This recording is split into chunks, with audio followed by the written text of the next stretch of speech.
Like, subscribe, and stay close, because once these doors slam shut, there is no way out, and what you are about to hear was never meant to be seen. The alarm screamed at 2:14 a.m. inside a concrete box in Florence, Colorado. Red lights flashed. Steel doors locked at once. A guard froze, staring at a body on the tier. The report would later say multiple stab wounds. The camera footage would show shadows moving fast. And the case files would carry a warning stamped in black ink. Prison gang hit. Approved at the highest level. Then the radio crackled with a name that made every officer tense. Not one name, 10. And that was the moment investigators realized this was not one murder. It was a message. The timeline jumps backward now. Years earlier in California, the walls of San Quentin had their own rules. The air smelled like bleach and rust. Men whispered instead of talked. Eyes never stayed still. In the 1950s, a small group of inmates formed something they called La Im, the Mexican Mafia. It started with protection. It grew into control. Orders moved on scraps of paper. Silence became law. By the time detectives in Los Angeles connected the dots, La Im was already everywhere. Inside cells, on yard benches, and far outside prison walls. That was just one. In Arizona and Texas, another name spread fear. Aryan Brotherhood. White power tattoos. Cold stares. A code that meant loyalty or death. Federal investigators would later say they ran drugs, ordered murders, and used prison as a command center. In 2002, a major federal case hit the courts. Witnesses shook on the stand. Evidence folders stacked high. But even then, guards knew the truth. Locking leaders away did not stop the orders. In Oakland, California, the story turned darker. Black guerrilla family began with political words and big ideas. But the prison reports told a different story. Homicide. Smuggling. Blood on concrete. Detectives found notes hidden in law books. A timeline of hits planned weeks ahead. The motive was control. Always control. Then there was Nuestra Familia, born in the same California yards, sworn enemies of La Im. Red bandanas. Northern pride. The war between North and South did not stop at the gate. It followed inmates into cells, into chow halls, into isolation units. Case files listed riots. Witness statements described sudden silence before violence. Guards learned to read the signs. Sometimes they were too late. Texas had its own nightmare. Mexicanimi, the Texas Mexican Mafia. Different from La Im. Just as deadly. Investigators in Austin linked prison orders to murders on the streets of Houston and Dallas. The prisons were not cages. They were offices. In New Mexico and El Paso, Barrio Azteca blurred the line between prison gang and cartel partner. Federal reports described coded letters, burner phones, and executions ordered from behind bars. One case shook the region when mass killings were traced back to inmates who never left their cells. White supremacist gangs multiplied. 211 Crew in Colorado became known after a brutal killing tied to revenge. Aryan circles spread through Texas prisons, leaving a trail of assaults. Public enemy number 1 rose fast in California, young and violent, hungry for status. And then there was MS-13, known on the streets of Los Angeles. Feared in prisons from Virginia to New York. Court records showed members carrying out stabbings to earn rank. Detectives followed witness tips. Some witnesses vanished into protective custody. Others never made it. 10 gangs. 10 systems of fear. By the time federal task forces compared notes, Phoenix, Sacramento, Atlanta, Washington, D.C., a pattern appeared. These gangs did not just survive prison. They ruled it. They used discipline, fear, and patience. Years-long timelines. Quiet planning. Sudden death. Back in Florence, Colorado, the investigation moved fast. Officers sealed the unit.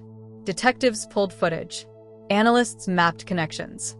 A witness whispered that the victim had broken a rule. Another said it was bigger. A test. A signal to the other 9.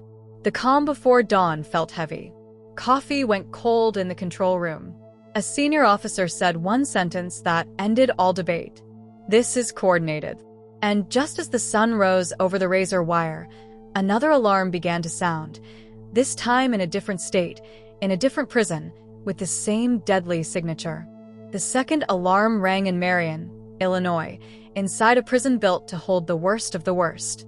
ADX-level silence. Thick doors. Cameras everywhere. Guards froze when the call came in. Same code. Same pattern. Same quiet panic. 2 prisons. 2 states. One night. The investigation widened. In Washington, D.C., a federal task force gathered before sunrise.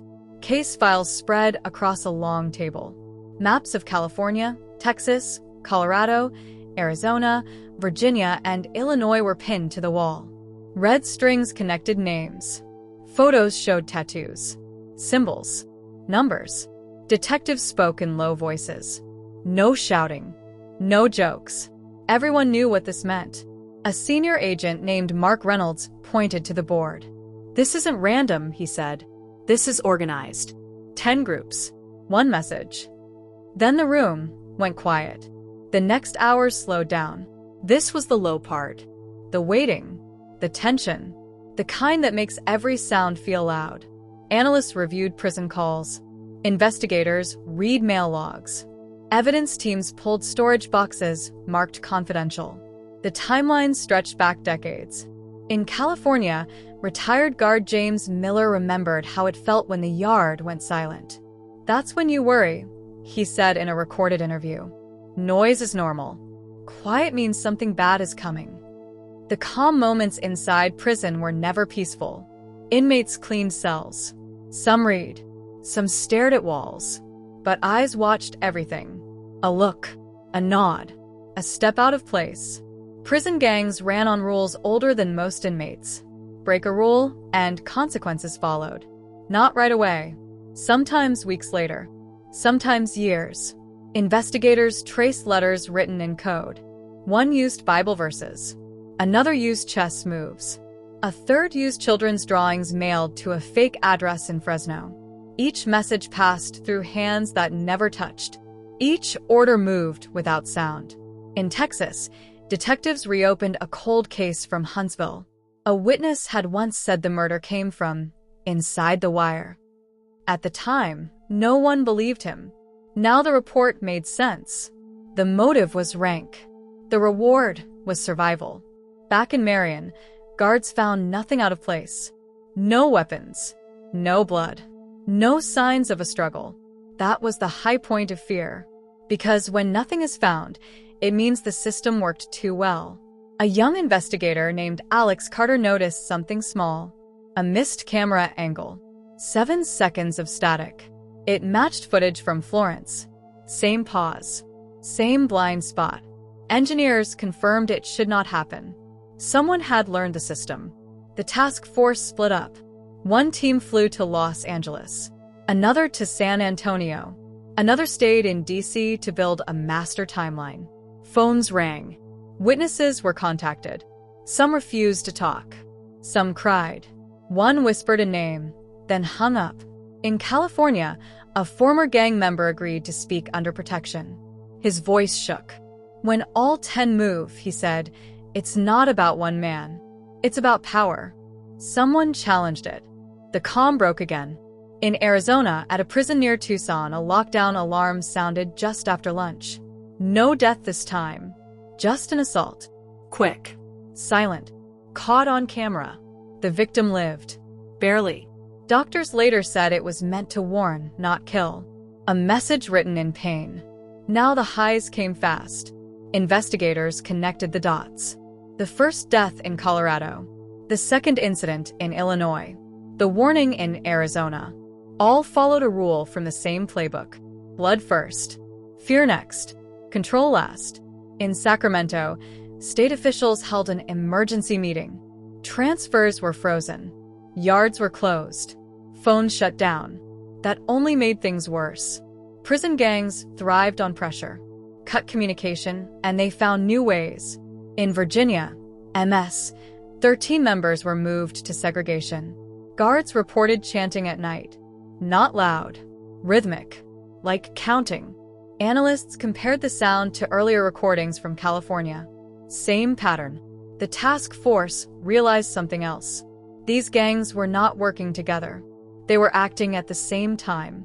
Parallel moves. Separate commands. One shared goal. In D.C., Mark Reynolds stood over the board again. "Someone's testing the system," he said. "And they're winning." Then came the calm.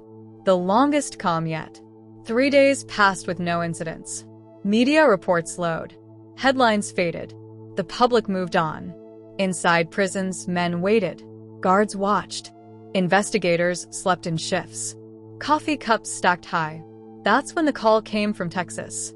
A prison outside Beaumont. Night shift. A guard reported a missing inmate. No body. No blood.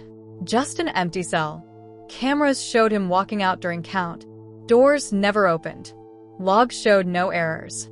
Evidence didn't match reality. The room went cold. Missing inside a locked prison meant only one thing: help from the inside. A favor paid.